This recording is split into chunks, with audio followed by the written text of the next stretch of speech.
नमस्कार मित्रों, हम लोग आज बात करेंगे व्यवहारवाद की समाप्ति की, उत्तर व्यवहारवाद के आरंभ होने की और उसके बाद में राजनीतिक चिंतन में क्या परिवर्तन हुए हैं।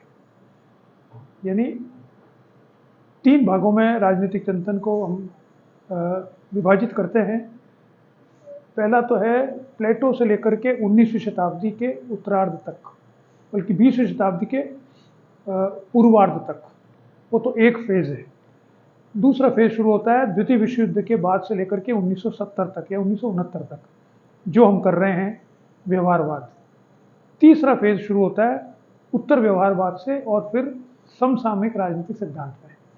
तो आज हम लोग, आपके कोर्स में तो नहीं है समसामयिक, लेकिन मैं बताना चाहूँगा आपको, जिससे कि आपको एक पिक्चर क्लियर हो पॉलिटिकल साइंस की। तो आज हम लोग बात करेंगे उत्तर व्यवहारवाद के आने की। उत्तर व्यवहारवाद 1969 में आरंभ होता है।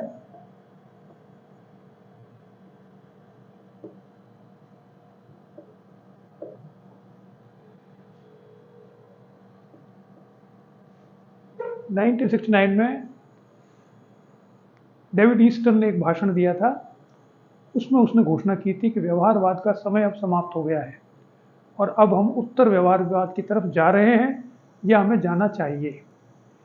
ये बड़े आश्चर्य की बात है कि जिस विचारक ने व्यवहारवाद को सबसे पहले प्रतिपादित किया और जो व्यवहारवाद का सबसे जाना पहचाना चेहरा है, उसी ने ये घोषणा करी कि व्यवहारवाद की कुछ सीमाएं हैं, उसको ध्यान में रखते हुए हमें व्यवहारवाद को त्यागना चाहिए और उससे आगे बढ़ना चाहिए। ये लगभग वैसा ही है जैसा एक और विचारक था, विटिंगेनस्टाइन। आप लोगों ने नाम सुना होगा। विटिंगेनस्टाइन ने 1921-22 में एक पुस्तक लिखी थी। उस पुस्तक में उसने भाषा के ऊपर अपने विचार व्यक्त किए थे। 1950 में उसका निधन होता है। उसके बाद दूसरी पुस्तक आई, जो उसने नोट्स थे, उसके क्लासेस में नोट्स देते थे, उन नोट्स को उसके विद्यार्थियों ने पुस्तक रूप में प्रकाशित किया। उसमें उसने, विटिंगेनस्टाइन ने, जो 1921 की अपनी पुस्तक में विचार व्यक्त किए थे, उसकी आलोचना करते हुए एक नए सिद्धांत का निर्माण किया। तो ऐसे 2 ही उदाहरण मेरे सामने हैं। एक तो है विटिंगेनस्टाइन का, जिसने दर्शन के क्षेत्र में ऐसा किया, लॉजिकल पॉजिटिविज्म को छोड़कर उसने लिंग्विस्टिक फिलॉसफी आरंभ की। और दूसरा उदाहरण है हमारे पास डेविड ईस्टन का, जिसने व्यवहारवाद को प्रतिपादित किया और व्यवहारवाद की समाप्ति की घोषणा करके उत्तर व्यवहारवाद की बात की। क्या तर्क थे उसके मूल रूप से उत्तर व्यवहारवाद को लाने के? उसने 2 बातें कही है। एक तो जिसे वो कहता है क्रीडो ऑफ रेलेवेंस, दूसरा कहता है एक्शन।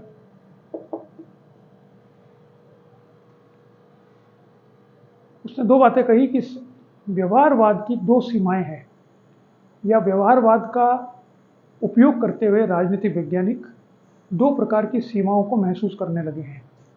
पहला है, उनकी सार्थकता समाप्त हो रही है, क्रीड ऑफ रेलेवेंस, यानी वो सार्थक है या नहीं। और दूसरा है क्रिया। सार्थकता क्या क्या अर्थ?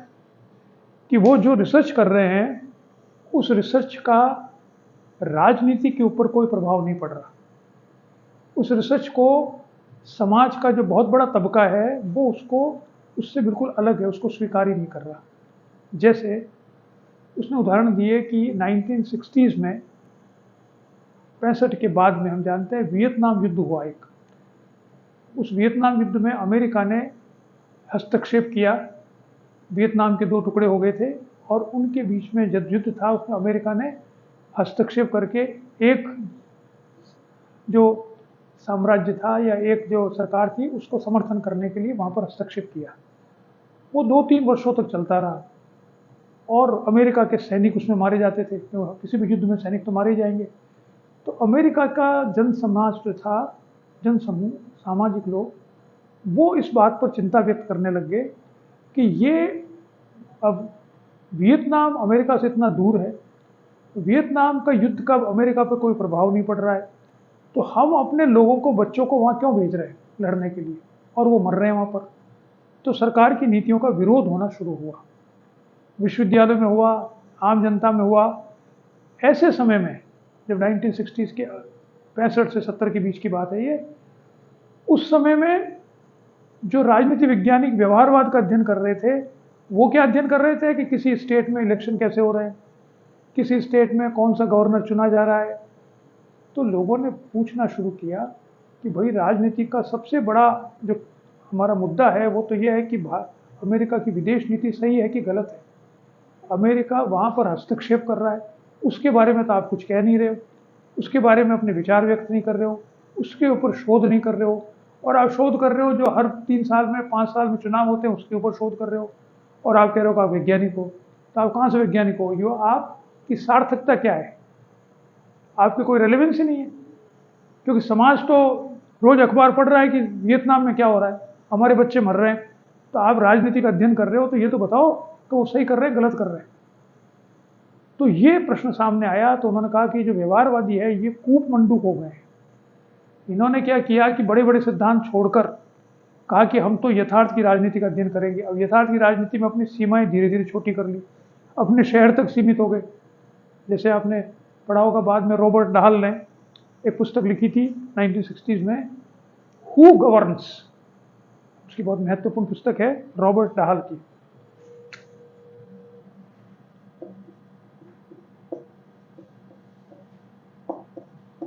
हु गवर्न्स 1961 की है शायद, ठीक है। इस पुस्तक में उसने एक शहर न्यू हेवन का अध्ययन किया, और उसके आधार पर उसने सिद्धांत निर्माण किया कि एक शहर में राज कौन करता है। तो अमेरिका का जो सिस्टम है उसमें मेयर होता है, महत्वपूर्ण बहुत। तो उसने कहा मेयर तो फॉर्मली उसका रूलर होता है शहर का, लेकिन वास्तव में राज 4-5 लोग मिलकर करते हैं। उसमें पुलिस का अध्यक्ष होता है, जो पुलिस का कमिश्नर होता है, उसमें मेयर होता है, उसमें वहाँ का इंडस्ट्रियलिस्ट जो बहुत बड़ा वो भी होता है, उसमें और कोई सेलिब्रिटी होता है वो होता है। ये 4-5 लोग मिलकर राज करते हैं, एक आदमी राज नहीं करता। इसलिए उसने प्लूरलिज्म का सिद्धांत दिया था कि पावर किसी एक के पास नहीं होती, पावर डिस्ट्रीब्यूटेड होती है। बहुत अच्छा अध्ययन था इसका, बहुत हम आज भी कोट करते हैं उसको, अध्ययन को।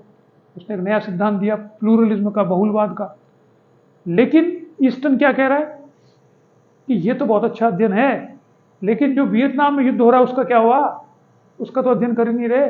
इसका तो गवर्नेंस तो सिर्फ वहाँ के जो न्यू हेवन के जो शहर के लोग हैं उनको मालूम पड़ेगा कि हम पर कौन शासन कर रहा है, या एकेडमिकल जो कम्युनिटी है उसमें हम कोट करेंगे, साइट करेंगे उसको, भाई ये बहुत अच्छा अध्ययन था, रॉबर्ट डाहल ने ये अध्ययन किया, क्या सही है गलत है। जो आम जनता है उस पर तो इसका कोई फर्क ही नहीं पड़ेगा। तो उन्होंने कहा कि आम जनता से आप इर्रेलेवेंट होते जा रहे हो। जब आप जनता से इर्रेलेवेंट होंगे तो जनता सरकार से, विश्वविद्यालयों से सवाल पूछेगी कि इनको फंडिंग क्यों किया जा रहा है। तो रिसर्च करते हो तो फंड तो देंगे तब रिसर्च करेंगे। तो आप फंड तो ले रहे हो जनता के टैक्सेस से, और काम कर रहे हो जो जनता के हित में, बिल्कुल जनता से असंगत है। हित भी छोड़ो, जनता को इससे रेलेवेंस ही नहीं है, तो आपको पैसा क्यों दिया जाए। तो ये प्रश्न डेविड ईस्टन ने उठाने शुरू किए और कहा कि क्रीडो ऑफ रेलेवेंस, आपके अध्ययन की सार्थकता समाप्त होती जा रही है, क्योंकि आप कूपमंडूक बन गए हो। आप वैज्ञानिक पद्धति को प्रयोग करते करते अपना जो एरिया ऑफ स्टडी है उसको आपने बहुत संकुचित कर लिया है, और आपको पता ही नहीं पड़ रहा है कि जो बड़े इश्यूज हैं, बड़े मुद्दे हैं समाज के, वो क्या है। ये बात उसने कही डेविड ईस्टन ने। दूसरा उसने कहा एक्शन। उसने कहा जी पॉलिटिकल साइंटिस्ट जो होते हैं उनकी नैतिक जिम्मेदारी होती है कि वो राजनीति में अपने मत को व्यक्त करें। ये ऑब्जेक्टिविटी से काम नहीं चलेगा, क्योंकि राजनीति मूल्य आधारित होती है। राजनीति में का अर्थ यह है कि जो शासन में आएगा वो अपने मूल्यों के आधार पर शासन करेगा। तो आप अगर उसका अध्ययन कर रहे हैं तो आप स्पष्ट कीजिए कि आप रिपब्लिकन के साथ हैं या आप डेमोक्रेटिक पार्टी के साथ हैं। चलिए पार्टी के साथ मत होइए, लेकिन ये तो बताइए कि इशू पर आपका क्या मत है। जैसे अभी जो अमेरिका में चुनाव चल रहे हैं, बहुत से इश्यूज हैं जिनमें दोनों के मत अलग अलग हैं, दोनों।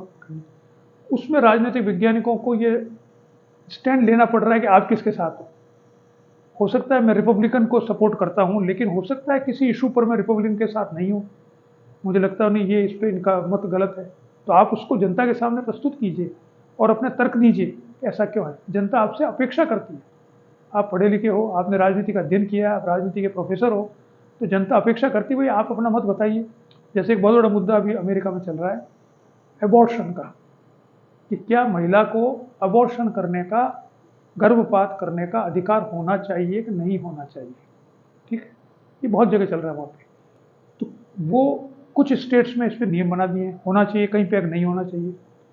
अब वो ये मुद्दा चल रहा है कि साहब सेंटर एक नियम बनाए, ये अलग अलग स्टेट में अलग अलग। तो उसमें क्या होता है, जैसे कोई गर्भपात कराना चाहता है और मैं जिस स्टेट में रह रही हूँ उसमें गर्भपात अवैध है, तो मैं दूसरी स्टेट में चली जाऊँगी, वहाँ गर्भपात करा के आ जाऊँगी। तो उसने कहा इससे तो बड़ा गड़बड़ हो रहा है, माइग्रेशन में प्रॉब्लम हो रही है लोगों के। तो आप एक नीति बनाइए जो केंद्र की नीति हो कि गर्भपात कराना चाहिए नहीं करना चाहिए, अधिकार है या नहीं, और है तो उसके नियम बनाइए, गर्भपात कितने महीने तक गर्भ हो उसको आप गर्भपात करा सकते हैं नहीं करा सकते, जो भी हो नियम बनाओ। अब इसमें दोनों के तर्क अलग अलग हैं। जो रिपब्लिकन हैं वो तो कहते हैं गर्भपात नहीं करना चाहिए, वो कहते हैं बच्चे तो ईश्वर की देन है, आप उसका मर्डर कर रहे हो, बच्चे का मर्डर कैसे कर सकते हो, इसलिए गर्भपात नहीं होना चाहिए। डेमोक्रेटिक हैं वो कहते हैं गर्भपात होना चाहिए, क्योंकि वो हर स्त्री को अपने शरीर पर निर्णय लेने का अधिकार है। तो मेरे शरीर में क्या है, मैं ऑपरेशन कराऊं ना कराऊं, मेरे को कैंसर हो गया तो मैं ऑपरेशन कराऊं ना कराऊंगी, तो मैं ही तो तय करूंगी। मेरे आंख का ऑपरेशन कराऊं या ना कराऊं, सरकार कैसे तय करेगी। ऐसे बच्चा मेरे पेट में हो रहा है तो वो रहे या ना रहे ये तो मैं तय करूंगी, ये उनका तर्क है। और रिपब्लिकन्स का तर्क ये है कि साहब ये बच्चे तो ईश्वर की देन है, तो इसको आप इनसे कंपेयर क्यों कर रहे हो, आंख से ऑपरेशन से कंपेयर कैसे कर सकते हो, उसमें जीव है जो ईश्वर ने दिया है आपको, आपके पास अधिकार नहीं है। जो ओल्ड जो क्रिश्चियनिटी है, जो कैथोलिक्स होते हैं, वो मानते हैं कि बच्चे पैदा करने को नहीं रोकना चाहिए, तो बच्चे पैदा करने की जितने भी स्कीम्स हैं उन सबका विरोध करते हैं कि ईश्वर की देन है, तो आपको नहीं रोकना चाहिए। अब ये एक इशू है, सही गलत मैं नहीं कह रहा हूं। अब इस इशू में पॉलिटिकल साइंटिस्ट को अपना मत व्यक्त करना पड़ेगा सैद्धांतिक स्तर पर कि क्या वो ये मानता है कि हर स्त्री को अपने शरीर पर पूर्ण अधिकार है उसके बारे में निर्णय लेने का या नहीं है। ये इशू है फिलोसॉफिकल, ठीक है। तो आप अपना मत व्यक्त कीजिए। अब आप मत व्यक्त कर ही नहीं रहे हो, आप तो चुनाव का दिन कर रहे हो किसी बात का, जनता पूछ रही है क्या करें, बड़ा उसमें बहुत महत्वपूर्ण इशू है वहां पर, इसलिए हर चुनाव में आ रहा है। तो रिपब्लिकन ने देखा कि कुछ लोग इसके पक्ष में है कि गर्भपात कर सकते हैं, धीरे धीरे बहुत से स्टेट्स, तो उनका यार अपने को वोट कर जाए, तो उन्होंने ये कहना शुरू किया भाई ये ऐसा है कि स्टेट्स पर छोड़ दीजिए आप, ये स्टेट का मैटर है, जो स्टेट करना चाहे करे, नहीं करना नहीं करे, हमारा कोई मतलब नहीं, हम तो केंद्र में इस पर कोई नियम नहीं बनाएंगे। It is not a issue of central issue, it is not a federal issue. जैसे लॉ एंड ऑर्डर का इशू होता है वो फेडरल इशू नहीं है इंटरनल, वो स्टेट का इशू है, कानून कैसे व्यवस्था बनाए रखना, हम क्या करें इसमें। तो उन्होंने छोड़ दिया उसको, लेकिन वो तो टेक्निकल है उनका। तो ऐसे इश्यूज जो समय समय पर ऐसे इश्यूज आते रहते हैं जो समाज को उद्वेलित करते हैं, समाज की साइकी को प्रभावित करते हैं, समाज जिसके उत्तर चाहता है। आप इंटेलेक्चुअल हो, आपने राजनीति का अध्ययन किया है, तो आप एक्शन करो। एक्शन का मतलब आप अपने मत व्यक्त करो सबसे पहले, फिर अगर कोई जुलूस जा रहा हो कि गर्भपात रोका जाना चाहिए और आप उसके मत में हो तो आप उसको लीड करो, उसमें क्या गलत, अपने बात को व्यक्त करके सार्वजनिक रूप से उसके पक्ष में खड़े हो, दिस इज एक्शन। ये पॉलिटिकल साइंटिस्ट नहीं कर रहे, ये कह रहे हम तो रिसर्च कर रहे हैं, हमें क्या पता, ये तो पॉलिटिशियंस का काम है, हमको नेतागिरी नहीं करनी, हमको वोट थोड़ी लेने हैं। तो उसने कहा नहीं, आप अपनी रिस्पॉन्सिबिलिटीज को छोड़ रहे हो, उत्तरदायित्व को समाप्त कर रहे हो। जबकि पूरी दुनिया में इस बात पर बहस हो रही है कि अमेरिका को वियतनाम पर बम डालने चाहिए कि नहीं डालने चाहिए, पूरी दुनिया में बहस होती है, गर्भपात करना सही है, कर अधिकार होना चाहिए कि नहीं होना चाहिए। आप भी अपने विचारों को व्यक्त करें और उन विचारों को व्यक्त कर कर अगर कोई समूह जाता है तो समूह के साथ खड़े रहें। तो उन्होंने कहा कि ये नहीं करने से क्या हो रहा है, पॉलिटिकल साइंटिस्ट का महत्व कम हो रहा है। तो भाई ये तो कुछ कर ही नहीं रहे, बोलते ही नहीं है, तो ये क्या, ये कहते थे हम बड़े साइंटिस्ट हैं, पॉलिटिकल साइंटिस्ट, बताओ इसके बारे में आपका मत। साहब इसके बारे में तो रिसर्च नहीं करी। तो फिर आपने किस पे रिसर्च करी, हमें क्या पता। तो ये दो बातें कौन कह रहा है, डेविड ईस्टन कह रहा है। उसने ये दो बातें बताई, इनके कारण से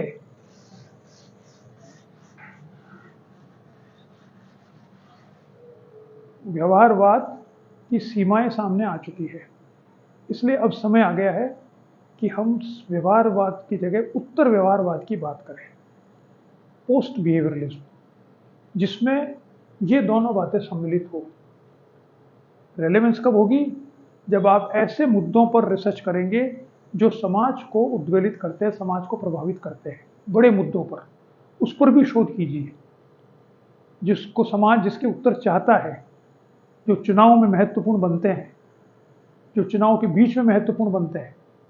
जैसे टेररिज्म है, टेररिज्म में बहुत महत्वपूर्ण मुद्दा बन गया था।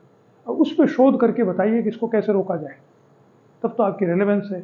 अब वहाँ तो बम गिर रहे हैं और आप कह रहे हो मैं तो देख रहा हूँ इस यहाँ पे म्यूनिसिपलिटी चुनाव में कौन जीत रहा है। यार इससे का क्या मतलब। जब अमेरिका में बम फेंके गए तो सारा समाज उसको देख रहा था, वही बम आ गए, तो अब ये टेररिज्म को कैसे रोके, इस पर बताइए, कोई नई शोध करके आप बता सकते हैं।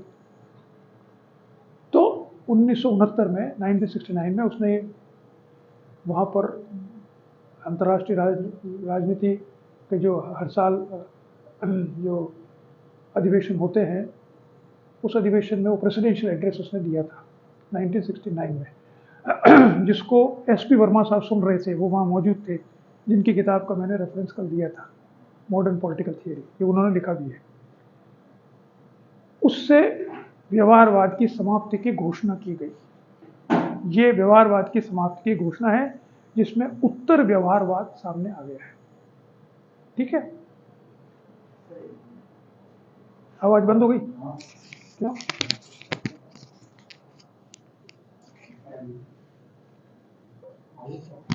अरे यार, कभी तो आ गई, कभी नहीं आई, आ गई। चलिए, ये मैंने बताया सेकंड फेज, यानी फेज जो बता रहा हूं मैं आपको, पहला फेज है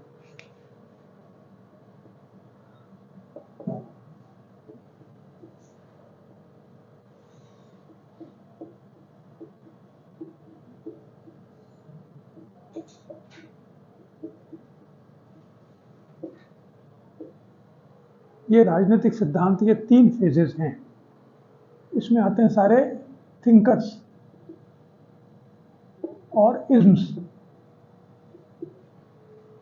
विचारक आते हैं, और वाद आते हैं, समाजवाद, फांसीवाद, साम्यवाद, उदारवाद, ये सारे वाद। इसकी पुस्तक मैंने आपको बताई थी। ये आता है व्यवहारवाद। इसे हम कह सकते हैं आधुनिक राजनीतिक सिद्धांत इसी समय, ये परंपरागत राजनीतिक सिद्धांत। ठीक है, ये है समसामयिक राजनीतिक सिद्धांत।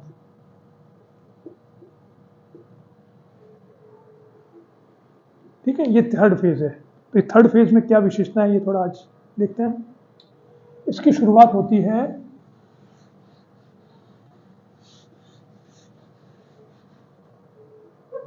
जॉन रॉल्स से।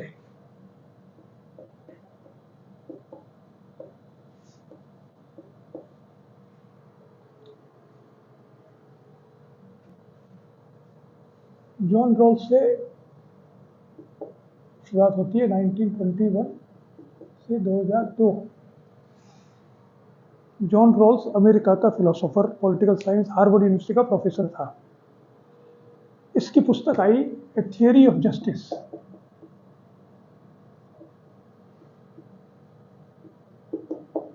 1971 में। ठीक है, 608 पेज की पुस्तक है। इस पुस्तक ने राजनीतिक सिद्धांत में क्रांति कर दी। जैसे व्यवहारवाद को क्रांति कहा जा रहा था, अब माना जा रहा है इसने क्रांति कर दी। इसने क्या क्रांति करी, इसने जो ये 50 साल, 20 साल का पीरियड था व्यवहारवाद का, इससे पहले जो हो रहा था उसको वापस से रिवाइव कर दिया। यानी ये दार्शनिक प्लेटो से लेकर के 1950 तक की कंटिन्यूटी को आगे बढ़ा रहा है। इसके बारे में कहा गया, जब इसकी पुस्तक आई 1971 में, तो विद इन 1 ईयर, 1 साल में 600 से ज़्यादा आर्टिकल्स इसकी किताब पर आ गए पूरी दुनिया में, इतनी पॉपुलर हुई। और इसके बारे में कहा गया, मतलब सबने माना ये, इसके विचारों को नहीं माना, विचारों को तो आलोचना करी, लेकिन एक बात को सबने माना कि 1859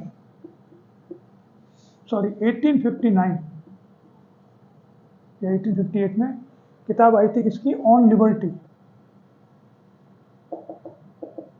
जॉन स्टुअर्ट मिल की किताब थी ऑन लिबर्टी, 1859। उसके 120 साल बाद, 110 साल बाद, 11 साल बाद ये पुस्तक आई है, जो उसी श्रृंखला में है जिसे हम कहते हैं परंपरागत राजनीतिक सिद्धांत। इसलिए इसको माना जाता है revival of political theory, revival of normative political theory, या अब कहा जाने लगा है, जैसे मैंने अपनी पुस्तक में लिखा है, father of contemporary political theory. ये आधुनिक राजनीतिक चिंतन का पिता है, सिद्धांत का। इसकी क्या विशेषता है ये तो हम डिटेल में बाद में देखेंगे जब जॉन रॉस पढ़ेंगे। शायद है आपके जॉन रॉस? नहीं, थोड़ा बहुत है। न्याय का सिद्धांत में पढ़ लेंगे तो डिटेल में पढ़ेंगे। अभी तो मैं थोड़ा सा आपको संकेत दे रहा हूँ कि समसामयिक राजनीतिक सिद्धांत यहाँ से आरंभ होता है, जो आज भी चल रहा है। इसमें बहुत से लोग सामने आए, और ये आया कैसे, एकदम से तो एक दिन में तो कोई चीज़ आती नहीं है। तो ऐसा नहीं था कि अकेला था जिसने ये सिद्धांत बनाया। इससे पहले सोशल साइंस में नॉर्मेटिव पॉलिटिकल थियरी का रिवाइवल हो रहा था।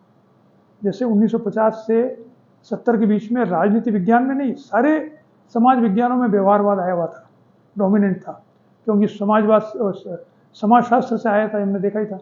तो समाजशास्त्र हुआ, दर्शन हुआ, या अर्थशास्त्र हुआ, सारी जगह पर इतिहास हुआ, इन सब में व्यवहारवादी दृष्टिकोण अपनाया जा रहा था, वैज्ञानिक दृष्टिकोण।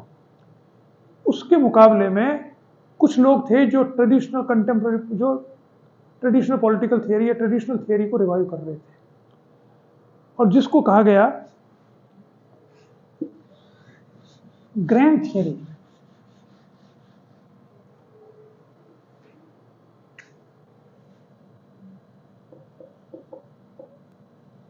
एक है स्किनर, राजनीतिक दार्शनिक है या राजनीतिक कमेंटेटर है।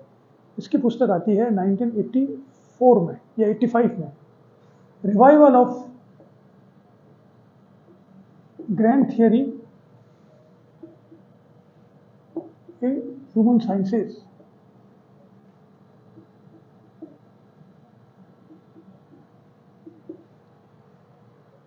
Revival of grand theory in the human sciences, ये किताब किसकी, स्किनर की। इसमें इसने इस ट्रेडिशनल पॉलिटिकल थियरी को ग्रैंड थियरी का नाम दिया। ग्रैंड थियरी का नाम क्यों दिया? क्योंकि फिजिक्स में, साइंस में एक ग्रैंड थियरी विकसित करने का प्रयास किया जा रहा है। वो थियरी क्या है?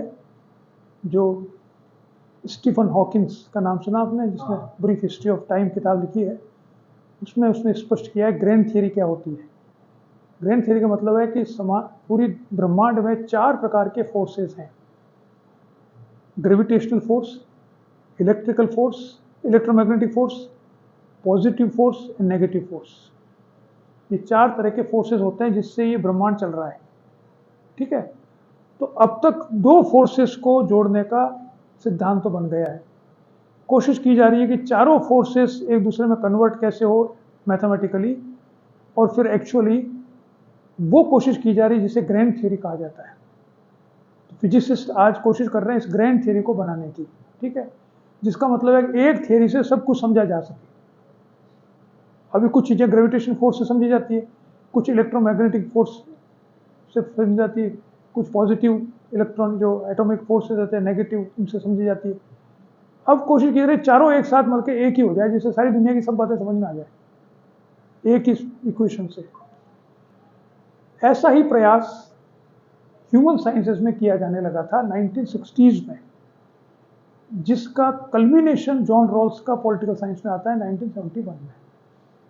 यानी 1960 के दशक में ये बात शुरू हो गई थी कि एक ग्रैंड थियरी बनानी है जिससे सब चीज़ समझ में आ जाए। छोटे छोटे जो बिहेवियरल, कभी इस शहर का अध्ययन किया, कभी उस शहर का अध्ययन किया, कोई वहाँ का अध्ययन किया, इससे पार नहीं पड़ेगा। हमें एक ऐसा सिद्धांत बनाना जिससे राजनीति की सारी चीज़ें समझ में आ जाए, जैसा कि पुराने लोग बना रहे थे। ठीक है, तो उसने कहा, स्किनर ने एडिटेड किताब की, उसने 7-8 लोगों के नाम बताए जिन्होंने 1960 के दशक में ये कोशिश आरंभ कर दी थी। क्या कोशिश? ग्रैंड थियरी बनाने की। किसमें? ह्यूमन साइंसेज में। इसमें सोशल साइंस नाम नहीं लिया। जो डिल्थे ने कहा था, मैंने बताया था कल आपको कि सोशल साइंस नहीं, ये है ह्यूमन साइंस। तो ह्यूमन साइंस है, उसमें ग्रैंड थियरी बनानी है जो सब चीज एक्सप्लेन कर दे। इसके प्रयास 6, 7, 8 विचारक कर रहे थे। उसमें से एक जॉन रॉल्स था। और कौन कौन से थे? नाम आप जानते हैं कईयों के। हैबरमास, ठीक है, गैडेमर, लेवी स्ट्राउस, फोकाल्ट, डेरिडा, थॉमस कुन। कितने हो गए? 1, 2, 3, 4, 5, 6, 1, 2 और है। और जॉन रॉल्स तो है ही।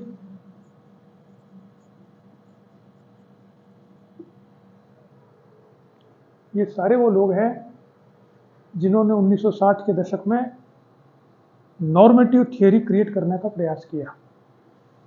ये हैबरमास क्रिटिकल थियरिस्ट है समाज में। गैडेमर ने फिनोमिनोलॉजी, और ये भी जर्मन फिलोसोफर है, ट्रुथ एंड मेथड किताब लिखी थी, इसने भी इस पर काम किया है। इंटरप्रिटेशन पर लेवी स्ट्राउस एंथ्रोपोलॉजिस्ट है, इसका मैंने कल जिक्र किया था।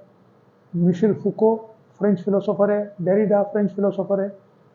थॉमस कुन ब्रिटिश फिलोसोफर है जिसने थियरी ऑफ साइंटिफिक रिवोल्यूशन का काम किया। जॉन रॉल्स पॉलिटिकल साइंटिस्ट है। ये वो लोग हैं जिन्होंने 1960 के दशक में ग्रैंड पॉलिटिकल थियरी रिवाइव करने की बात की। क्यों की? ये तो इन्होंने की और हुई। अब क्यों हुई? क्यों हुई के 2-3 कारण बताए जाते हैं मोटे मोटे। सबसे पहला कारण बताया जाता है एंड ऑफ कोल्ड वार। 1950 के दशक में कोल्ड वार अपने चरम पे था। 1970 तक आते आते कोल्ड वार में देता शुरू हो जाता है 73, 72 से। तो कोल्ड वार समाप्त करने की तरफ बढ़ रही थी दुनिया। जब दुनिया इसकी तरफ बढ़ रही थी तो इसका मतलब क्या हुआ? सिद्धांत के स्तर पर इसका मतलब ये हुआ कि ये दोनों ग्रुप जो थे, उदारवादी और साम्यवादी, ये मानने लगे थे कि हमको को एग्जिस्टेंस करना है, हमको सह अस्तित्व में रहना है। पहले मानते थे हम एक दूसरे को खत्म कर देंगे कोल्ड वार में, और हमारी बात सही है, आपकी गलत है। फिर धीरे धीरे इनको समझ में आया कि ऐसे तो सब लोग मानेंगे नहीं, तो हम कहने लगे अच्छा तुम्हारी भी सही होगी, तुम्हारे लिए हमारे लिए सही है, तो अपन दोनों सह अस्तित्व रखे, वरना मानव समाज खत्म हो जाएगा। जब ये बात सामने आने लगी तब ये विचार आने लगा कि भाई एक ऐसा सिद्धांत बनाया जाए जो इनके परे हो। आइडियोलॉजिकल जो रिडक्शनिज्म हो गया था, जिसे कहा जाता है, हर बात विचारधारा में सम्मिलित हो गई थी, इसको समाप्त करके और विचारधारा से परे चिंतन वापिस से होना चाहिए, इसके प्रयास इन्होंने शुरू किए। ठीक है, एक तो ये कारण है। दूसरा कारण यह है कि कुछ ऐसी समस्याएं सामने आई जो इन विचारधाराओं पर आधारित राजनीतिक चिंतन से दूर नहीं हो रही थी, समाप्त नहीं हो रही थी। जैसे जो मॉडर्न समाज सोसाइटी की समस्याएं थी, मॉडर्न सोसाइटी बनने लगी थी 60 के दशक में, तो आधुनिक समाज की समस्याएं बहुत से, जैसे अलगाव की समस्या जो हिप्पीज़्म आया, जैसे एनवायरनमेंट की समस्या, जो आज हम जिसको क्या कहते हैं, आज हम बहुत बात करते हैं एनवायरनमेंट की, क्लाइमेट चेंज, ये 1960 के दशक में शुरू होती है। एनवायरनमेंट की प्रॉब्लम, रिसोर्सेज खत्म हो रहे हैं, इसकी चिंता, तो वो किसी विचारधारा से तो खत्म होंगे नहीं, उसके लिए तो नए चिंतन की जरूरत है। तो नई समस्याएं सामने आने लगी दुनिया की, जो कि विचारधाराओं से न तो उत्पन्न हुई थी और न उससे समाप्त हो सकती थी। शीत युद्ध समाप्त होने की तरफ था, देता आ गया था, इससे लगा कि भाई अब नए विचारों की जरूरत है, ये विचारों से थक गए हम लोग। ये कारण थे जिनके कारण से ऐसा नया चिंतन लोगों ने शुरू किया, और उस चिंतन का प्रभाव ये हुआ कि कंटेम्प्ररी थिंकिंग शुरू हुई, और राजनीति के क्षेत्र में, राजनीति के अध्ययन के क्षेत्र में कंटेम्प्ररी पॉलिटिकल थियरी जिसे कहा गया। अब इसमें इश्यूज क्या क्या आए, जो नए इशू सामने आए। सबसे पहला इशू जो है, जो जॉन रॉस ने शुरू किया, वो था सामाजिक न्याय।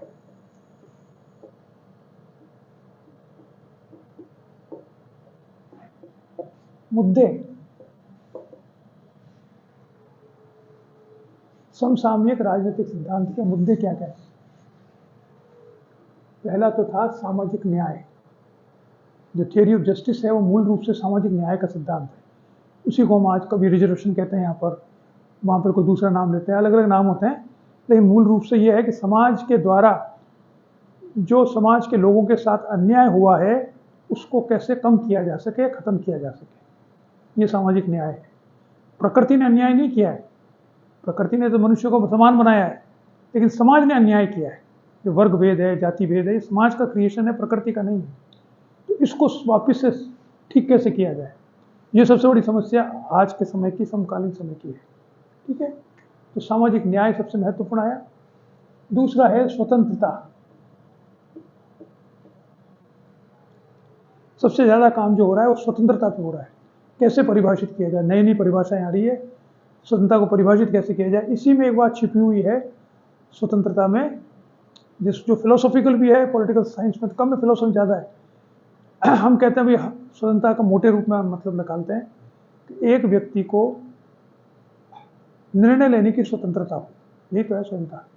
और अगर उसके निर्णय से किसी दूसरे को नुकसान नहीं हो रहा है तो उस पर किसी प्रकार का प्रतिबंध ना हो। स्वतंत्रता का मतलब ये मानते हैं मोटे मोटे, कोई किसी को नुकसान हो रहा हो तो आप कहोगे भाई ये नहीं करोगे आप। अगर किसी को नुकसान नहीं हो रहा, मेरे को फायदा हो रहा, तो आपको क्या दिक्कत है? सरकार क्यों इंटरफेयर करेगी या दूसरे ग्रुप क्यों हस्तक्षेप करेंगे? तो स्वतंत्रता का अर्थ ये होता है। अब ये प्रश्न शुरू हो गया, ये तो मान लिया चलो आपने। अब समकालीन समय में डिस्कशन इस पर ये शुरू होता है कि जो हम कह रहे हैं कि हम निर्णय ले रहे हैं, क्या वो निर्णय लेने में हम स्वतंत्र हैं वास्तव में या नहीं है। इससे दूसरे अर्थों में कहा जाता है फ्री विल। क्या इच्छाएं स्वतंत्र होती है या नहीं होती? Free will versus determinism. ये दार्शनिक और धार्मिक प्रश्न से टच होता है कि मैंने निर्णय लिया, तो मैंने आज ये शर्ट पहनी, ये निर्णय मैंने अपना लिया। क्या ये निर्णय मेरा स्वेच्छा से लिया गया निर्णय है या नहीं है? क्यों? क्योंकि इस पर किसी ने मेरे को नहीं कहा कि ऐसा शर्ट पहन के आओ, लेकिन जब मैंने ये निर्णय लेने लगा शर्ट का, तो मेरे अवचेतन में कुछ रहा होगा, कारण रहे होंगे। हो सकता है ये रहा हो कारण कि मैंने अपना अलमारी खोली तो सबसे आगे मेरे को ये दिखा, जो मेरा कारण तो ये होता है, सबसे पहले ये दिखा, मैंने कहा इसी को पहन ली, which is not free will. I was forced by the arrangement of my shirts to take this decision. आप समझे? मैंने आंख मूंद के सोचा नहीं कि आज कौन सा शर्ट पहनूंगा, तब तो फ्री विल होती। वो तो सोचता नहीं, वो तो मैंने कहा यार नहा लिया धो लिया, कपड़े पहने तो कपड़े खोला, तो मैंने कहा सबसे पहले यही है, चलो इसी को पहन ली, जो मैं करता हूँ। हर आदमी ऐसा नहीं करता होगा, वो कोई और कारण से करता होगा। वो ऐसे करता होगा कि यार मैचिंग का पहनो, मान लो 1 मिनट के लिए, जो थोड़ा ज़्यादा सोफिस्टिकेटेड है। तो इसका मतलब मैचिंग भी फोर्स कर रही है आपको। आपने कहा यार ये आज पैंट ये पहनती है, आज ऐसे ब्लू कलर का पहनना है, तो आपने your decision is influenced by fixed norms, कि आपको अच्छा दिखे, मैचिंग से पहनने पे मैं अच्छा लगूंगा। ये किसने कहा? ये समाज का नॉर्म है, ऐसा मानते हो ना आप? लोग कहेंगे यार अच्छा दाढ़ी बना के आ जाए, अच्छा लग रहा है, तो दाढ़ी बना के आना क्या मेरा स्वेच्छा का निर्णय है, या it is determined by the aspirations of others? कि मैं दाढ़ी बना के जाऊंगा तो लोग कहेंगे यार अच्छा आज देखो नहा धो के आया है, तो मेरा निर्णय कैसे हुआ? ये तो मैं उनके निर्णय से चल रहा हूँ। या जैसे आपने मुझसे अपशब्द कहे और मेरे को गुस्सा आया, तो मेरा गुस्सा आना क्या स्वेच्छित है? ये तो आपने जैसे बम को आप इनिशिएट करते हो, आपको पता है कि यार इनको जल्दी गुस्सा आता है, किस बात पे आता है, इनको इस बात पे आता है, तो आपने वही कर दिया, ट्रिगर दबा दिया आपने कि सर को इस बात से गुस्सा आता है, तो आपने ट्रिगर दबाया और मेरे को गुस्सा आया। इसका मतलब I am controlled by you. अगर आपको मालूम पड़ जाए कि मेरे को किस बात पे गुस्सा आता है और इनको चिढ़ाना है तो आप क्या करते हो? जैसे छोटे बच्चों के साथ कई बार खेलते हैं हमको अच्छा लगता है बच्चा थोड़ा चिढ़ रहा है या रो रहा है कर रहा है, तो हमको पता है इसको किस बात में गुस्सा आएगा, तो हम उसको वही करते हैं तो वो चिढ़ता है, तो हमको बड़े मजे आते हैं बड़े लोगों को, अरे यार दो वहाँ से बच्चा रो रहा है जो भी है what ever it is. So now the debate is on whether will is free और नॉट। ये तो मैं साधारण बातें बता रहा हूँ, इसको और थोड़ा डीप में जाएं तो कहते हैं ये तो आपके डीएनए में है। जैसे एक परिवार में दो बच्चे पैदा होते हैं, दोनों के साथ माँ बाप समान व्यवहार करते हैं, अलग तो करते नहीं है। एक बच्चा तो बड़ा, जैसे फिल्मों में आता है ना, एक तो पुलिस अधिकारी बन जाता है और एक क्रिमिनल बन जाता है। क्यों भाई? उनका एनवायरनमेंट तो सेम मिला है, तो एक क्रिमिनल क्यों बन गया और एक पुलिस अधिकारी क्यों बना? क्योंकि साहब उनके डीएनए में गड़बड़ थी कुछ, ये कहते हैं। Which means his outer behaviour is determined by his inner DNA. जैसे किसी बार हम कहते हैं साहब ये कि अपराधी इसको साहब कितना ही समझा दो समझेगा ही नहीं, इसको जेल में डाल दो फिर आ जाएगा बाहर। फिर जेल में फिर इसको फर्क ही नहीं पड़ता, आप कितनी इसकी कितनी सजा दे दो, ये अपराधी बन गया है, अब ये चेंज ही नहीं होगा। वेदर इट इज, अब इसका कारण क्या है? तो आज जो है इस स्वतंत्रता पर बहस हो रही है बहुत, ये कह रहा हूँ मैं आपको, डायमेंशंस अलग अलग हैं। राजनीति के क्षेत्र में इससे बहस हो रही बहुत कि अगर आप वोट देने की स्वतंत्रता है आपको, जैसे उदाहरण देते हैं, वोट देने का क्या है आपके पास? स्वतंत्रता है, अधिकार है या शक्ति है? ये तीनों चीजों में डिफरेंशिएट किया जाता है पॉलिटिकल साइंस में। आपके पास अधिकार है वोट देने का, और आप वोट देने जाओ और दो गुंडे आ जाए और आपको पकड़ के घर बैठा दें, इसको वोट, उनको मालूम है कि आप जिसको वोट देने जा रहे हो वो चाहते हैं कि उसको वोट ना दो, आपको समझाएगा इसको वोट मत दो, फिर भी आप उसको वोट देना चाहते हो, तो क्या इसको आने मत दो, 5 बजे तक, ऐसा होता है, एक्चुअल में होता है, घर में बंद कर दो इसको, तो फिर आपका अधिकार का क्या हुआ? अगर अधिकार का आप उपयोग नहीं कर सकते तो क्या उसको अधिकार कहना जायज है या नहीं है? ये हॉब्स कहता है, जो मैं कह रहा हूं ये हॉब्स कहता है, अगर अधिकार का उपयोग ना हो सके तो उसका कोई मतलब नहीं। अधिकार, covenant without the swords are but words and are of no strength to secure a man at all। ये हॉब्स की कोटेशन है। उसने कहा जो समझौते होते हैं उन समझौतों के पीछे तलवार नहीं हो, शक्ति नहीं हो उनको समझौतों को लागू कराने की, तो सिर्फ वो शब्द हैं, उसका कोई मतलब नहीं है, वो आपको सिक्योर नहीं करेंगे। covenant without the sword are of no strength to secure a man at all। बिना शक्ति के समझौते का कोई मतलब नहीं, ये हॉब्स का कहना है। लॉक इसको नहीं मानता। लॉक कहता है साहब इंप्लीमेंट कर सको या नहीं कर सको, but right is a moral right. ये नैतिक अधिकार है जो आप कह रहे हो, ये कानूनी अधिकार है वोट देने का, आपके पास कानून सम्मत अधिकार है। इसलिए मैं वोट दे पाया या नहीं दे पाया, उससे मेरे वोट देने का कानूनी अधिकार खत्म नहीं होता। हो सकता है बीमारी हो जाऊं, वोट देने नहीं जाऊं, ये तो मैंने बताया कि एक्सट्रीम का आपको पकड़ लिया गया, आप बीमार हो जाओ, आप कहीं बाहर गए वो आ नहीं सकते हो, तो आप वोट नहीं दे सकते, इसका मतलब थोड़ी वोट देने का अधिकार खत्म हो गया आपका। ये कौन कहता है? John Locke. तो स्वतंत्रता के ऐसे कई प्रकार के प्रश्न हैं जो इससे जुड़े हुए हैं, जो आज महत्वपूर्ण बनते जा रहे हैं। ये मैं बताना चाह रहा हूँ, कंटेम्प्रेरी पॉलिटिकल थियरी के जो महत्वपूर्ण प्रश्न हैं जिस पर राजनीतिक विचारक बहस कर रहे हैं।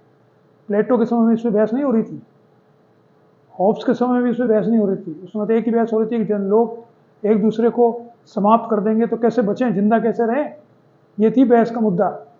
आज बहस का मुद्दा है सामाजिक न्याय कैसे मिले, बहस का मुद्दा है स्वतंत्रता कैसे मिले, ऐसी स्वतंत्रता जिसको आप इम्प्लीमेंट भी कर सको। फिर स्वतंत्रता का कही, अगर समानता नहीं है तो स्वतंत्रता कैसे है?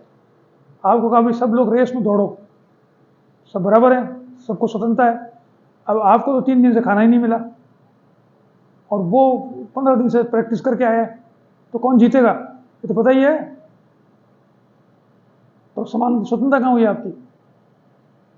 Both are not equal. If they are not equal they can not enjoy equal liberty.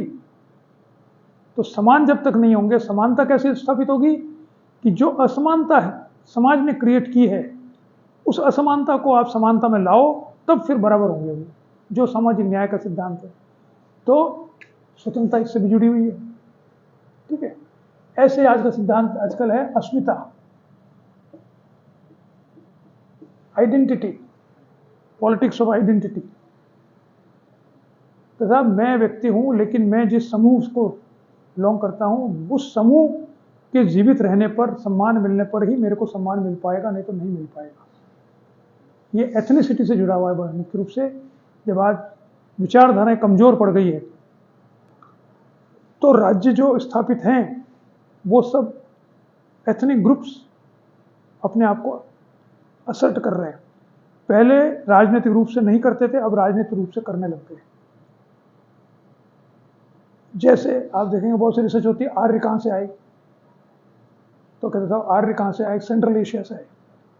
अब रिसर्च करते हैं कहीं, उन्होंने कहा नहीं आर्य वहाँ से नहीं आए, ये तो जो ब्रिटिश हिस्टोरियन थे उन्होंने ये वो क्रिएट किया था कि भाई हम ही बाहर से नहीं आए, आर्य भी बाहर से आए थे, तुम्हारे पे राज कर रहे हैं।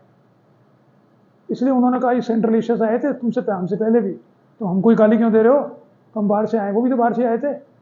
आर्यंस जो लोकल है वो तो ये, वो तो ट्राइब्स हैं यहाँ की। तो अब जो राष्ट्रवादी हिस्टोरियन आए हैं, दूसरे हिस्टोरियन, उन्होंने कहा था ये गलत कह रहे हैं, आर्य तो यहीं के थे। किसने कहा वहाँ से आए? तो उन्होंने उसके नए नए उसके एविडेंसेस निकाल लिए जो सिद्ध करते हैं यहीं से आए थे। तो साहब यहाँ से आए थे, आर्य तो यहीं के थे, यहाँ से गए थे सेंट्रल एशिया।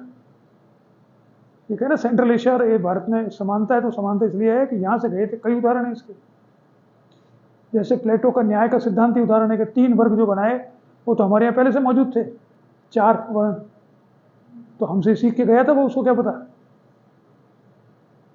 हमसे सीख के गया था तब उसने बनाया ये, उसको 4 को 3 में कन्वर्ट कर दिया उसने, और क्या। तो ऐसे मतलब क्या है, अस्मिता, आइडेंटिटी, तो इस पर बहस हो रही है आज। जो एथनिसिटी है, आइडेंटिटी है, ये 3-4 मुद्दे हैं, और भी बहुत से हैं, लेकिन ये 3 मुद्दे हैं जो आज महत्वपूर्ण बनते जा रहे हैं और इन पर बहस की जा रही है। तो ये समसामयिक राजनीतिक सिद्धांत है। इसमें बहुत से पॉलिटिकल थियरिस्ट हमारे सामने आते हैं जो अलग अलग के एक्सपर्ट हैं। एक और जैसे कई हैं, इसमें मैं बता सकता हूँ आपको। आज चौथी है पशु के अधिकार, एनिमल राइट्स, इस पर बहुत बहस हो रही है। LGBT जो आप जानते हो, TQ, lesbian, bisexual, transsexual, queer theory, lesbian, gay, तो ये इन पर बहस, ये नया विषय जिसमें पॉलिटिकल थियरीज बन रही है। तो समसामयिक राजनीतिक सिद्धांत की विशेषता यह है, यह नॉर्मेटिव पॉलिटिकल थियरी की तरफ चला गया वापस। बिहेवियरलिज्म समाप्त हो गया है। समाप्त का मतलब उसका महत्व कम हो गया है, समाप्त तो कुछ होता ही नहीं है। अब वो माइनॉरिटी में आ गया और मेजोरिटी में इस पर बहस हो रही है। इसके मुद्दे जरूर अब दूसरे हैं जो कि पुराने समय में नए मुद्दे सामने आ गए। ये आपका पॉलिटिकल थियरी की पूरी हिस्ट्री है। ठीक है, चलिए आज इतना ही करते हैं।